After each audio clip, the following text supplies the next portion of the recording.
एक बार शादी के बाद पहली बार मैके आई बेटी जब वापस ससुराल जाने लगी तो माँ बाप ने उसे बहुत से तोहफे तोआइफ दिए, जिसमें बाप ने बेटी को एक अगरबत्ती का पैकेट भी दिया और उससे कहा कि बेटी तुम जब भी नमाज पढ़ो या दुआ करो तो इस अगरबत्ती को जरूर जला लेना।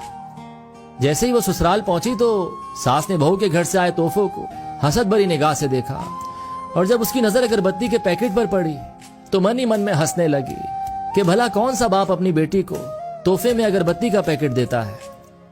सुबह जब बेटी नमाज के लिए उठी तो उसने बाप के दिए हुए अगरबत्ती के पैकेट को खोला तो उसमें से एक चिट्ठी भी निकली जिसमें लिखा था कि बिटिया, ये अगरबत्ती खुद तो जलती है लेकिन अपनी महक से पूरे घर को महका देती है।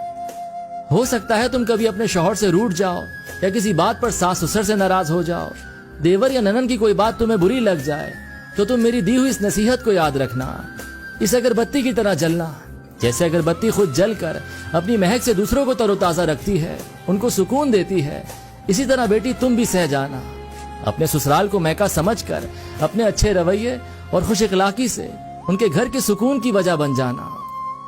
ये पढ़कर बेटी फूट फूट कर रोने लगी तो उसका शौहर और सास ससुर भी वहां पहुंच गए और पूछने लगे कि क्या हुआ।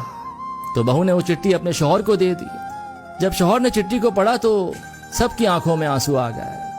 सास ने अपनी बहू को गले से लगा लिया और अपने बेटे से कहा कि इस चिट्ठी को फ्रेम करा लाओ, ये चिट्ठी किसी बाप का अपनी बेटी को दिया हुआ अनमोल तोहफा है।